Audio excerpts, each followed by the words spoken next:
Kadosh Baruch Hu nous commençons l'étude du Shulchan Aruch et Mishnah Berurah sur Siman Ayin Vav. Ça s'appelle Lehizaer Mitzoa B'Sha'at Kriyat Shema Ubo Shmona Seifim. Être vigilant de la Tzoa, on appelle ça les excréments, au moment de la lecture du Kriyat Shema, et il y aura 8 alinéas à cet article du Shulchan Aruch. Marqué dans Seif Aleph, Tzoa B'Hashashi Mutar Likrot Kenegda Afal Pi Sheroe Ota Derech Defenotea Mishum Lebekisut Ala Rachmana Dirti Vechisite Etzatecha Ve'amid Kasya. Tzoa, donc on va pas traduire chaque fois, on va dire une tzoa, B'Hashashit, quand elle est visible mais derrière une vitre transparente, Mutar Likrot Kenegda, on a le droit de le lire en face. Le Kriyat Shema. Bien qu'il puisse la voir par les parois de cette vitre. Mishum de Bekisut al Rachmana, car la Torah a fait dépendre du fait de recouvrir l'interdit. Rachmana, ça veut dire la Torah. Tala, ça veut dire faire dépendre. Kisui, c'est le fait de recouvrir. Dirtiv, d'où est-ce qu'on le sait? Parce qu'il est écrit Vechisita et Tseatecha, et tu recouvreras tes selles. Ve'amid Kasya, voilà que là c'est couvert. Nous dit Mishnah Berurah, Seif Aleph, Seif Katan Aleph. Be'ashashit ou shel zchuchit, ça veut dire que c'est en verre. Odavar acher, amanihir, ou bien autre chose qui reste transparaître ce qu'il y a en dessous. Likrot, de lire. Da, sache, et nous le savons déjà puisqu'on a étudié Siman Ayin Gimel Ayne Ayin Vav, de Bechol halachot elu, que toutes ces halachot là, ad Siman Perech Ka, la fin des lois de Kriyat Shema donc, jusqu'à l'article 88 inclus, Vechen Inyan Isur Erva, et aussi concernant les lois de Erva Anal qui ont été citées plus haut, Kol Makom Sheniskaradin Inyan Kriyat Shema Ben Inyan Eter Ben Inyan Isur, tout ce qui concerne la loi du Kriyat Shema concernant des permissions et les interdictions, Lav Dafka Kriyat Shema. C'est pas uniquement Kriyat Shema. Dewadin Torah Vitfila. C'est la même chose pour l'étude de la Torah et pour la prière. Vechol Ine Kedusha, et tout ce qui touche à la sainteté. Ou Ben Sheomrim Belshon Kodesh ou Ben Belshon Chol. Et qu'on le dise en hébreu, donc en Leshon Kodesh, ou bien qu'on utilise une langue étrangère.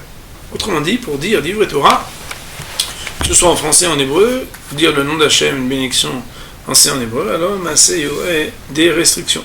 C'est Ktan Gimel, Kenegda, en face d'elle, Veimagi alo reach ra, et si jamais il est devant la shashit, il y a un écran donc de verre entre lui et cette tzoa, mais il lui arrive une mauvaise odeur. Assour, ce sera interdit. Mais ce sera interdit, pas à cause de ce qu'il voit, à cause de ce qu'il sent.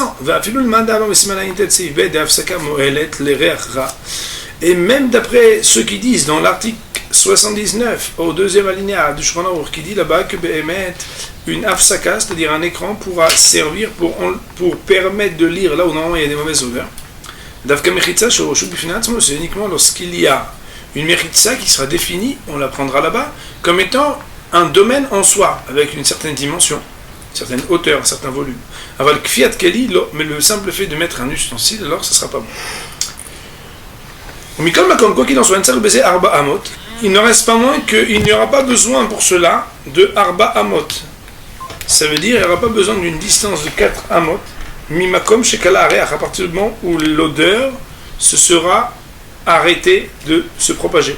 Et la kolzman shen magia elav sagem, mais tant que l'odeur ne lui parvient pas, alors ça suffira.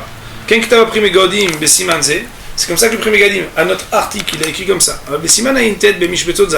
Mais dans l'article 79, dans Mishbetzot Zav, qui est un autre ouvrage du Pri Megadim, et c'est ça le vrai problème, Nishar B'Tzerchiyun, il est resté perplexe. Il faudra regarder Siman Ayin Tet dans Biur Halacha. Autrement dit, est-ce qu'à partir du moment où il n'y a plus d'odeur, alors il n'y a pas de problème du tout, ou bien il faut quand même une distance avec la source de l'odeur, alors il y aurait un endroit où le Pri Megadim dirait que c'est interdit. Il y a un endroit où, il reste très perplexe, il y a un endroit où il dirait que c'est permis, et le Kaf Chaim, donc pour la Halachol Maaseh, nous dit quand on peut, il faudrait s'éloigner de 4 amot de la source, on va dire, de la mauvaise odeur.